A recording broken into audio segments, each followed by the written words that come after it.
آج کے جمعۃ المبارک میں رمضان المبارک کی فضیلت کے حوالے سے اور روزے کے چند ضروری مسائل کے حوالے سے میں عرض کروں گا۔ دعا ہے اللہ تعالی ہم سب کو سن سنا کر عمل کی توفیق عطا فرمائے۔ معزز و محترم سامعین و حاضرین، میں نے قرآن عظیم الشان سورہ بقرہ اس کی آیت نمبر 183 تلاوت کی ہے۔ اس آیت مبارکہ میں اللہ تعالیٰ نے روزے کی فضیلت بیان فرمائی اور روزے کے بارے میں روزے کا جو فلسفہ ہے کہ روزہ رکھنے کے پیچھے کون سی شے پوشیدہ ہے وہ اللہ نے بیان فرمائی۔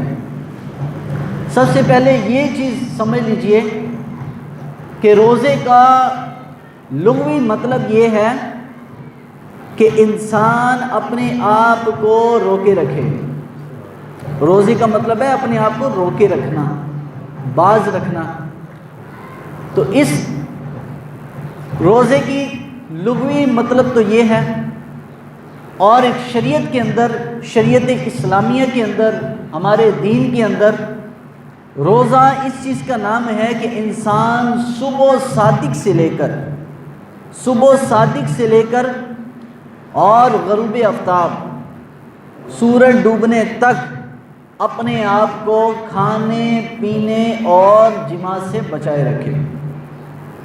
میں نے جو آیت مبارکہ تلاوت کی تو اس کا مطلب پہلے سمجھ لیجئے۔ اس آیت کا ترجمہ اللہ رب العالمین جل جلالہ ارشاد فرماتا ہے، یا ایھا الذین آمنوا، ایمان والوں سے اللہ تعالیٰ مخاطب ہے، اور ایمان والوں کو اللہ فرماتا ہے، اے ایمان والوں، کتب علیکم الصیام، میں نے تم پر روزوں کو فرض کر دیا ہے، روزے کو فرض کر دیا ہے، کما کتب علی الذین من قبلکم، جس طرح میں نے روزے کو تم سے پہلی امتوں پر فرض کیا۔ یا رب العالمین، روزے میں تو بھوکا پیاسا رہنا ہوتا ہے، تو یہ جو بھوکا پیاسا رہا جاتا ہے اس کے پیچھے وجہ کیا ہے؟ اللہ نے فرمایا کہ روزے کی جو پیچھے حکمت پوشیدہ ہے وہ یہ ہے، لعلکم تتقون، تاکہ تم میرے پرہیزگار بندے بن جاؤ، نیک بندے بن جاؤ۔ تو روزے کے پیچھے جو شے پوشیدہ ہے وہ خالی کھانے پینے سے بچنا نہیں ہے، جماع سے بچنا نہیں، بلکہ روزے کے پیچھے جو شے پوشیدہ ہے وہ یہ ہے کہ انسان اپنے آپ کو گناہوں سے بچا لے، اللہ کا بندہ بن جائے۔ تو بس ثابت ہوا کہ روزہ بھی حقیقت میں اسی کا روزہ ہے کہ جو اپنے آپ کو گناہوں سے، جھوٹ سے، 420 سے، غیبت، چغلی، حسد سے بچاتا ہے۔ حقیقت میں روزہ انہی لوگوں کا روزہ ہے کہ روزے کی حقیقی روح، حقیقی روزے کے مطلب کو وہی لوگ پورا کرتے ہیں۔ تو روزے کی بھی 3 قسمیں ہیں، شریعت کی نہیں، روحانیت کے اعتبار سے۔ ایک روزہ وہ ہے کہ جس میں ہم صرف کھانے پینے سے بچتے ہیں، ہم اپنے آپ کو قربت سے بچاتے ہیں۔ ایک تو یہ عام لوگوں کا روزہ ہے۔ ایک خاص لوگوں کا روزہ ہے کہ جس میں انسان اپنے آپ کو گناہوں سے بھی بچاتا ہے، کھانے پینے کے ساتھ ساتھ گناہوں سے بھی بچنا، یہ خاص لوگوں کا روزہ ہے۔ اور نمبر 3 پر اخذ الخواص لوگوں کا روزہ، وہ ان لوگوں کا روزہ ہے کہ جو حالت روزے میں گناہوں سے بھی دور رہتے ہیں، کھانے پینے سے بھی دور رہتے ہیں، اور دنیا کے تعلقات و معاملات سے بھی دور رہتے ہیں۔ تو یہ روزہ 3 قسم کے لوگوں کا ہے۔ اب میں آپ کے سامنے وہ حدیث مبارکہ آپ کے سامنے بیان کرنے جا رہا ہوں جس کو میرے آقا کریم علیہ الصلوۃ والسلام نے شعبان کی آخری تاریخ کو حضور نے بیان کیا۔ اب یہ حدیث پاک حضرت سیدنا سلمان فارسی رضی اللہ تعالیٰ عنہ ان کے حوالے سے ہے۔ حضرت سیدنا سلیمان فارسی رضی اللہ تعالیٰ عنہ آپ نے یہ حدیث پاک بیان کی۔ آپ فرماتے ہیں، قال خطبنا رسول اللہ صلی اللہ علیہ وسلم فی آخر یوم من شعبان، فرمایا حضور علیہ السلام نے شعبان کی آخری چاند کی جو تاریخیں ہیں، آج شعبان کی میرے خیال سے 27 کی 28 تاریخ ہے، لیکن حضور نے یہ جو خطبہ بیان فرمایا تھا آقا کریم علیہ السلام نے رمضان کی فضیلت کے حوالے سے یہ روزے رمضان کا مہینہ شروع ہونے سے، رمضان المبارک شروع ہونے سے ایک دن پہلے حضور نے ایک خطبہ ارشاد فرمایا. حضور نے ارشاد فرمایا فقال یا ایھا الناس قد اذلکم شہر عظیم شہر مبارک شہر فیہ لیلۃ خیر من الف شہر. حضور نے فرمایا اے میرے صحابہ، تمہارے اوپر اللہ تعالیٰ کی طرف سے ایک ایسا مہینہ سایہ افغن ہونے والا ہے، ایسا مہینہ آنے والا ہے کہ جس کا جو کہ بڑی عظمت والا مہینہ ہے، مبارکن جو برکت والا مہینہ ہے، فیہ لیلۃ خیر من الف شہر، اور وہ ایسا مہینہ ہے کہ جس میں ایک رات ایسی بھی آتی ہے کہ حضور نے فرمایا کہ جو ایک رات 1000 مہینوں کی راتوں سے بھی افضل ہے. ایک رات میں عبادت کرنا، اور جس کو حضور نے فرمایا لیلۃ القدر کہا جاتا ہے. جعل اللہ صیامہ فریضۃ وقیامہ لیلہ تطوع من تقرب فیہ وبخصلۃ من الخیر. حضور نے ارشاد فرمایا، آقا کریم علیہ الصلوۃ والسلام نے فرمایا کہ یہ وہ مہینہ ہے جس کے روزے اللہ نے تم پر فرض کیے، اور جس کی رات کا قیام تمہارے لیے عبادت ہے، اور اس ماہ میں نفلی بلائی، نفلی صدقات، نوافل کی نماز، اس سے تم اللہ کے قریب ہو جاتے ہو. تو حضور نے فرمایا جس نے اس مہینے میں من تقرب وبخصلۃ من الخیر کان کمن ادى فریضۃ فیما سوا. حضور نے فرمایا جس نے اس مہینے میں نفل ادا کیا، اس مہینے میں رمضان المبارک میں جس نے نفل ادا کیا، اس کو اللہ تبارک و تعالیٰ عام مہینوں میں، دوسرے مہینوں میں فرض جتنا ثواب دے گا. اور فریضۃ کمن ومن ادى فریضۃ فیہ کان کمن ادى 70 فریضۃ فیما سوا. اور حضور نے فرمایا کہ جس نے اس ماہ مبارک میں فرض نماز ادا کی، فرض عبادت کی، فرض نماز روزے کے ساتھ فرض عبادت بھی کی، تو حضور نے فرمایا عام دنوں میں جتنا وہ بندہ عام دنوں میں فرض نماز پڑھتا ہے، عام دنوں میں اس مہینے میں ایک فرض پڑے گا، عام دنوں میں 70 فرضوں کے برابر ثواب ہے اس کا. رمضان المبارک میں نفل کا ثواب فرض کے برابر، اور جو فرض ادا کرے گا اس کو 70 فرضوں کا ثواب. جس نے رمضان المبارک میں ایک فرض نماز پڑھی تو عام دنوں میں 70 فرض نمازیں پڑھی، فرض، تو اتنا ثواب ملے گا. اور حضور نے فرمایا وَهُوَ شَهْرُ الصَّبْرِ وَالصَّبْرُ ثَوَابُهُ الْجَنَّةُ. اور حضور نے فرمایا یہ مہینہ صبر کا مہینہ ہے، اور صبر کی جزا اللہ کے نزدیک جنت ہے. فرمایا یہ مہینہ رمضان کا یہ صبر ہے، اور جس نے اس میں صبر کیا اللہ تعالیٰ نے اس کے لیے جنت رکھی ہوئی ہے. وَشَهْرُ الْمَوَاسَطِ وَشَهْرُ يُزَادُ فِيهِ رِزْقُ الْمُؤْمِنِ. اور حضور نے ارشاد، آقا کریم علیہ الصلوۃ والسلام نے ارشاد فرمایا یہ مہینہ رمضان کا مہینہ یہ غم خاری کا مہینہ ہے، غم خاری کا، لوگوں کا خیال رکھنے کا، غریبوں کی مدد کا، اور کمزوروں کی معاونت کا مہینہ ہے. حضور نے فرمایا یہ ایسا مہینہ ہے وَيُزَادُ فِيهِ رِزْقُ الْمُؤْمِنِ. اللہ تعالیٰ اس مہینے میں مومن کے رزق کو بڑھا دیتا ہے. آپ دیکھیے نا، عام دنوں میں ہم وہ فروٹ نہیں کھائیں گے، وہ کھجور نہیں کھائیں گے، وہ اتنی نعمتیں ہمیں میسر نہیں ہوتی. حالانکہ پیسہ ہوتا ہے لیکن انسان کھاتا نہیں. لیکن جیسے یہ ماہ مبارک آتا ہے، بندہ جو پورا سال میں چیزیں کھائی ہوتی وہ ایک مہینے میں بندہ وہ اپنے اللہ تعالیٰ اس کو نصیب کر دیتا ہے. تو حضور نے ارشاد فرمایا وَيُزَادُ فِي رِزْقُ الْمُؤْمِنِ مَنْ فَطَّرَ فِيهِ صَائِمًا كَانَ لَهُ مَغْفِرَةٌ لِذُنُوبِهِ. حضور نے ارشاد فرمایا جس بندے نے اس ماہ میں کسی بندے کا روزہ افطار کروایا، کان لہو مغفرۃ لذنوبہ، اللہ تعالیٰ اس بندے کو اتنا ہی ثواب دے گا جتنا روزہ رکھنے والے کو ہے. اور کان لہو مغفرۃ لذنوبہ، اور اللہ تعالیٰ روزہ کھلانے والا جو میزبان ہے اللہ اس کے پچھلے گناہ معاف کر دے گا. وَعِتْقَ رَقْبَتِهِ مِنَ النَّارِ، اور اس کی گردن کو جہنم سے آزاد کر دے گا.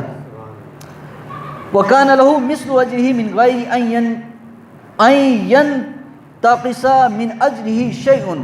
اور حضور نے ارشاد فرمایا کہ جس بندے نے اس مہینے میں کسی کا روزہ افطار کروایا، روزہ کھلوانے والا اور روزہ رکھنے والا دونوں کے ثواب میں کمی نہیں ہوگی، دونوں کو برابر ثواب ملے گا.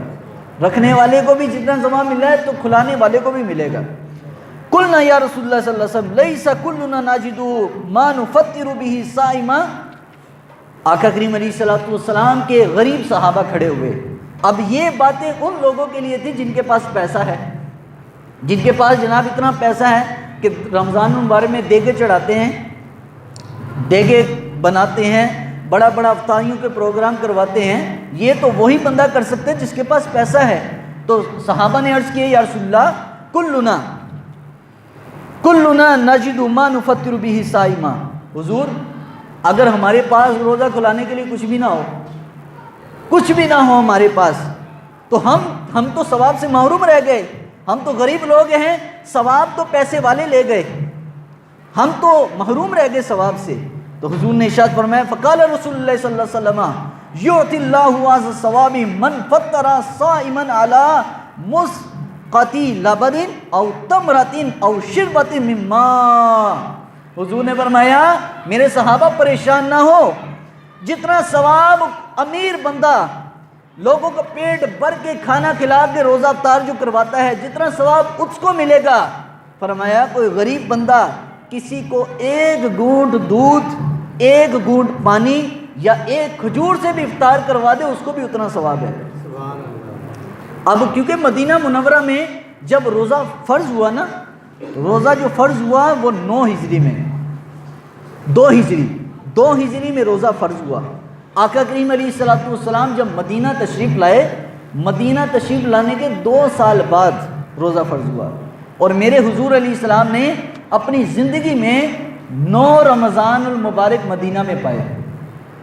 9 سال حضور علیہ الصلوۃ والسلام نے اپنی زندگی کے جو گزارے مدینہ میں، اس میں حضور نے علیہ السلام نے رمضان المبارک کے فرض روزے رکھے. یاد رکھیے حضور علیہ الصلوۃ والسلام پر جب روزے فرض نہیں کیے گئے تھے، حضور روزے رکھتے تھے اس وقت بھی، لیکن وہ ایام بیعت کے روزے تھے. ایام بیعت کے روزے چاند کی 13، 14 اور 15 تاریخ کو جو 3 دن کے روزے لوگ اکثر رکھتے ہیں، یہ ایام بیعت کے، یہ اس کو صوم داؤدی بھی کہا جاتا ہے کہ داؤد علیہ الصلوۃ والسلام 3 دن کے روزے رکھا کرتے تھے. تو اللہ نے ان کا یہ عمل پسند کیا، تو حضور علیہ السلام روزہ فرض ہونے سے پہلے کے روزے رکھتے تھے حضور. لیکن امت پر جو فرض کیے گئے یہ مدینہ منورہ میں 2 ہجری کو کیے گئے. آقا کریم علیہ الصلوۃ والسلام پر 2 ہجری کو یہ فرض کیے گئے، اس سے پہلے روزے فرض نہیں تھے. تو اللہ تعالیٰ نے فرمایا مسلمانوں پریشان نہ ہو، میں نے تم پر خالی روزے کو فرض نہیں کیا، تم سے پہلے لوگوں پر بھی روزے کو میں نے فرض کیا ہے. اور حضور نے ارشاد فرمایا ومن اشبع صائما سقاہ اللہ من حوضی. حضور نے ارشاد فرمایا جس بندے نے کسی روزے دار کو 1 گھونٹ پانی پلایا نا، 1 گھونٹ پانی پلایا، ومن اشبع صائما سقاہ اللہ من حوضی، اللہ تعالیٰ قیامت والے دن حضور فرماتے ہیں اس کو میرے حوض کوثر سے پانی پلائے گا. کتنے اعزازات ہیں روزہ افطار کروانے والے کے لیے، روزہ رکھنے والے کے لیے، کہ حضور علیہ السلام خود فرما رہے ہیں کہ جس نے میرے کسی امتی کو گھونٹ پانی پلایا، قیامت کو میرے حوض کوثر سے میں اس کو جام پلاؤں گا. ولا يظمأ حتى يدخل الجنة وهو شهر أوله رحمة وأوسطه مغفرة وآخره عتق من النار ومن خفف عن مملوكه فيه غفر الله وعتقه من النار. حضور علیہ السلام کی اگلی حدیث مبارکہ کا مفہوم سمجھیے. حضور نے ارشاد فرمایا جب روزہ افطار کروانے والا قیامت کو آئے گا، میرے حوض سے پانی پیے گا اور جنت میں داخل ہونے تک حضور نے فرمایا اس کو پیاس نہیں لگے گی. جنت میں داخل ہونے تک جس نے روزہ افطار کروایا، جس نے حضور کے حوض کوثر سے جام پی لیا، جنت میں داخلے تک پتہ نہیں 50,000 سال کا دن ہے، اور اتنا لمبا دن بھی ہوگا، لیکن حضور کے کوثر کا جام پینے کی برکت سے جس نے روزہ افطار کروایا ہوگا، اللہ تبارک تعالیٰ اس بندے کو جنت میں داخلے تک اس کو پیاس نہیں لگوائے گا. وہ بندہ پیاس سے محفوظ رہے گا۔ اور حضور نے ارشاد فرمایا یہ ایسا مہینہ ہے وَهُوَ شَهْرٌ أَوَّلُهُ رَحْمَةٌ، یہ ایسا مہینہ ہے جس کا شروع، جس کا آغاز رحمت ہے، وَأَوْسَطُهُ مَغْفِرَةٌ، اور اس کا درمیانہ جو عشرہ ہے یہ مغفرت کا عشرہ ہے، وَآخِرُهُ عِتْقٌ مِّنَ النَّارِ، اور اس کا آخری حصہ وہ جہنم سے آزادی کا جو ہے وہ عشرہ ہے۔ وَمَنْ خَفَّفَ عَنْ مَمْلُوكِهِ فِيهِ غَفَرَ اللَّهُ وَأَتْقَهُ مِنَ النَّارِ، اور حضور نے فرمایا جس نے اپنے ماتحت سے، اپنے ماتحت اس کا ملازم ہے، اس کے فیکٹری میں اگر کام کر رہا ہے، حضور نے فرمایا جس نے اپنے ملازم سے اس مہینے میں نرمی برتی، اس کو تنخواہ پوری دی لیکن کام اس سے تھوڑا لیا، اس سے کام تھوڑا لیا۔ بعض ایسے بھی لوگ ہیں کہ رمضان المبارک میں اپنے ملازمین کو بونس بھی دیتے ہیں اور کام بھی تھوڑا لیتے ہیں، بڑے بڑے ایسے اچھے لوگ بھی ہیں۔ تو حضور نے فرمایا جس نے اپنے ملازم سے، اپنے ماتحت سے کام تھوڑا لیا، اس سے نرمی برتی، غفر اللہ وَأَتْقَهُ مِنَ النَّارِ، اللہ تعالیٰ اس کو معاف بھی کرے گا اور قیامت والے دن جہنم سے آزادی کا پروانہ بھی اس کو دے دے گا۔ جو بندہ اس ماہ میں اپنے ماتحت سے نرمی برتے گا، تو ہمیں چاہیے اپنے ماتحت، جو بھی اگر آپ کے ماتحت کوئی کام کرتا ہے تو آپ اسے نرمی رکھیں، رمضان کی وجہ سے، رمضان المبارک کی وجہ سے۔ اور ایک مسئلہ یہ بھی سمجھ لیجئے، یہ بھی میرے سامنے پہلی دفعہ یہ مسئلہ شرح صحیح مسلم شریف میں، یہ 3 جلد میں یہ موجود ہے کہ یہ نہیں کہنا چاہیے رمضان آ گیا، رمضان نہیں کہنا چاہیے، کہاں کہنا چاہیے رمضان کا مہینہ آ گیا، کیونکہ رمضان یہ اللہ تعالیٰ کی صفاتی نام ہے، رمضان اللہ کا صفاتی نام ہے، اس لیے خالی یہ نہ کہ رمضان آ گیا، یہ اللہ تعالیٰ کا نام ہے، تو اس کا مطلب ہم کہہ رہے ہیں اللہ آ گیا، نہ، رمضان کا مہینہ یعنی رب کا مہینہ آ گیا یہ کہا جائے، تو یہ صفاتی نام ہے اللہ تعالیٰ کا، اس کو رمضان کا مہینہ کہنا چاہیے۔ ہم بھی غلطیاں کرتے رہے، معلوم نہیں تھا، لیکن جب یہ حدیث مبارکہ کی وضاحت پڑھی ساری تو اس میں یہ لکھا تھا کہ رمضان کو رمضان بھی اسی لیے کہا جاتا ہے اس مہینے کو کہ اس کا لغوی مطلب یہ ہے کہ سخت گرمی، جو مئی جون کی گرمی ہے، جو ہر چیز کو جلا کے راکھ کر دیتی ہے، یعنی ہر چیز کی جو کوئی چیز پڑی ہو تو گل سڑ جاتی ہے اور ختم ہو جاتی ہے گرمی کی وجہ سے، اتنی شدت کی گرمی۔ رمضان جب حضور علیہ الصلوۃ والسلام کی امت پر اس مہینے کے روزے فرض کیے گئے تو گرمی کا موسم تھا، اس لیے اس کو رمضان کہا گیا، رمضان کا مہینہ کہا گیا۔ تو اس کی وجہ یہ تھی کہ اس وقت میں بڑی گرمی تھی، شدت کی، تو اس لیے اس کو رمضان، عربی میں رمضان ایسی گرم چیز کو کہتے ہیں کہ جو کسی پر گرمی ڈالے اور اس چیز کو ختم کر دے۔ رمضان بھی اللہ نے اپنی نبی کی امت کو یہ مہینہ رمضان کا عطا کر کے یہ بتا دیا کہ جو جو اس مہینے میں روزے رکھے گا اس کے گناہ ایسے جل کر راکھ ہو جائیں گے جس طرح گرمی ہر بدبودار چیز کو جو ہے گلا کر ساڑ کر ختم کر دیتی ہے، اس لیے اس کو ماہ رمضان کہا جاتا ہے۔ تو یہ مسئلہ یہ اپنے ذہن میں رکھ لیجئے۔ تو رمضان المبارک کی بہت سے فضائل اور مناقب جو حضور علیہ الصلوۃ والسلام نے بیان کیے، تو ایک مسئلہ سمجھ لیجئے، کیونکہ ٹائم تھوڑا رہ گیا، میں نے آپ سے پچھلے جمعے بھی عرض کی تھی کہ آپ تھوڑا سا اگر جلدی آ جاتے تو چند ضروری مسائل میں آپ کے سامنے رکھ دیتا، لیکن وقت کو، نزاکت کو دیکھتے ہوئے میں رمضان المبارک کے چند ضروری مسائل سمجھ لیجئے۔ قرآن عظیم الشان میں اللہ تعالیٰ نے سحری کے بارے میں اور افطاری کے بارے میں یہ جو مسئلہ ہے یہ یاد رکھ لیجئے کہ ہم اکثر اس معاملے میں غلطی کرتے ہیں، اور غلطی ہماری کیا ہوتی ہے، وہ کوئی نہیں جی مولوی علیہ اذان دے رہا ہے کھائی جاؤ، یہ بہت عام غلطی ہے۔ ہم کہتے ہیں مولوی صاحب اذان دے رہے ہیں اور کھائی جاؤ۔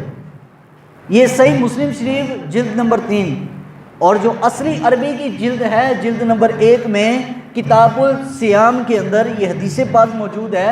حضور کی بارگاہ میں ایک صحابی آئے اور عرض کیا یا رسول اللہ صلی اللہ علیہ وسلم، حضرت بلال حبشی رضی اللہ تعالیٰ عنہ جب اذان دیتے ہیں تو ہم کھانا پینا بند کر دیتے ہیں، تو حضور نے ارشاد فرمایا کہ جب بلال اذان دے تو کھانا پینا بند نہ کیا کرو،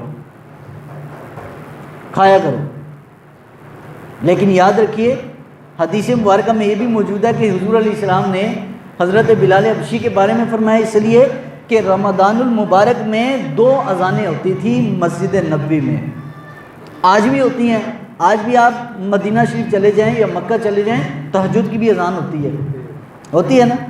تو حضرت بلال حبشی رضی اللہ عنہ تہجد کی اذان دیتے تھے، تو صحابہ سمجھتے تھے شاید یہ فجر کا ٹائم ہو چکا ہے، تو حضور نے فرمایا جب بلال اذان دے کھاتے رہا کرو، لیکن جیسے ہی حضرت عبداللہ بن ام مکتوم جس کی وجہ سے وہ سورہ عبسہ وتولی اتری، سورہ عبسہ ان کی وجہ سے اتری، نابینا صحابی تھے، تو حضرت عبداللہ بن ام مکتوم رضی اللہ تعالیٰ عنہ جب بلال حبشی اذان دے جاتے، اس کے بعد بلال حبشی جب اترتے اونچی جگہ سے، کیونکہ اونچی جگہ پہ اذان دی جاتی تھی اس زمانے میں، تو بلال حبشی جب اترتے حضرت عبداللہ بن ام مکتوم رضی اللہ تعالیٰ عنہ چڑھ کر اسی وقت اعلان فرما دیتے کہ ٹائم ختم ہو گیا ہے، کیونکہ اونچی جگہ اس زمانے میں اس لیے کہ قرآن عظیم الشان نے جو روزے کے حوالے سے ہمیں بتایا کہ تم نے کب سے لے کر کب تک کھانا ہے، تو اللہ تعالیٰ نے فرمایا وَكُلُوا وَاشْرَبُوا حَتَّى يَتَبَيَّنَ لَكُمُ الْخَيْطُ الْأَبْيَضُ مِنَ الْخَيْطِ الْأَسْوَدِ مِنَ الْفَجْرِ۔ اللہ نے فرمایا کہ جب رات کی سیاہی اس کا کنارہ سفیدی میں نہ بدل جائے تب تک کھاتے رہو، تم پر کھانا بھی نہ جائیں۔ ثُمَّ أَتِمُّوا الصِّيَامَ إِلَى اللَّيْلِ، پھر روزے کو تم پورا کرو رات کے شروع ہونے تک، مغرب تک۔ اور یہ بھی مسئلہ سمجھ لیجئے کہ ہمارے تو یہاں یہ ہے، اکثر مساجد میں تو یہاں دیکھتا ہوں جیسے ہی ٹائم داخل ہوتا ہے فوراً اعلان کر دیا جاتا ہے یار پورے مئی جون کے ہم روزے رکھتے ہیں۔ ہم احتیاط نہیں کر سکتے روزہ رکھنے میں اور روزہ کھولنے میں۔ رکھنے میں کیا ہے کہ جب اعلان ہو جائے کہ جناب روزہ بند ہو چکا ہے تو اذان کا انتظار نہ کریں، بلکہ اپنے پاس گھر میں کیلنڈر رکھیں، اور میری آپ کو یہی گزارش ہے کہ آپ اس سے 2 منٹ پہلے روزہ بند کریں، کیونکہ کیا پتہ گھڑیوں کا آگے پیچھے گھڑیاں ہو سکتی ہیں۔ احتیاط میں کہہ رہا ہوں، یہ کوئی فرض مسئلہ نہ سمجھ لیں، لیکن احتیاط بتا رہا ہوں۔ اور روزہ کھولنے میں آپ کبھی غور کیجئے گا، جب اعلان ہوتا ہے روزہ کھولنے کا، جیسے ٹائم داخل ہوتا ہے لوگ مغرب کی اذانیں بھی آج کل ایسے ہی جیسے ٹائم داخل ہوتا ہے اذان شروع کر دے، حالانکہ ایسا نہیں کرنا چاہیے۔ اذان کا ٹائم مغرب کا داخل ہو جائے تو اعلیٰ حضرت بریلوی نے یہ فتاوی رضویہ کے اندر لکھا ہے کہ احتیاط یہی ضروری ہے کہ جب غالب گمان ہو جائے کہ سورج ڈوب چکے ہے تو مغرب کی اذان شروع کی جائے، اور جب سورج ڈوبنے کا غالب گمان ہو جائے تو تب تم روزہ افطار کرو۔ دونوں چیزوں میں احتیاط ضروری ہے۔ لیکن آج جیسے ہم ٹائم داخل ہوتا ہے، درود شریف چاہے آپ 15 منٹ پہلے پڑھیں، 10 منٹ پہلے، درود شریف کا کوئی نہیں ہے، لیکن اذان اگر آپ نے وقت سے پہلے دی یا روزہ 2 منٹ پہلے کھول لیا تو احتیاط اسی میں ضروری ہے کہ آپ روزہ جو ہے وہ 2-3 منٹ لیٹ کھول لیں۔ لیکن ہاں اتنی دیر منع ہے جو حدیث میں آیا ہے کہ ستارے نظر آ جائیں۔ اہل تشیع حضرات آپ دیکھ لیں، وہ 15 منٹ کا فرق ہے ہمارا ان میں، اتنا نہ کریں۔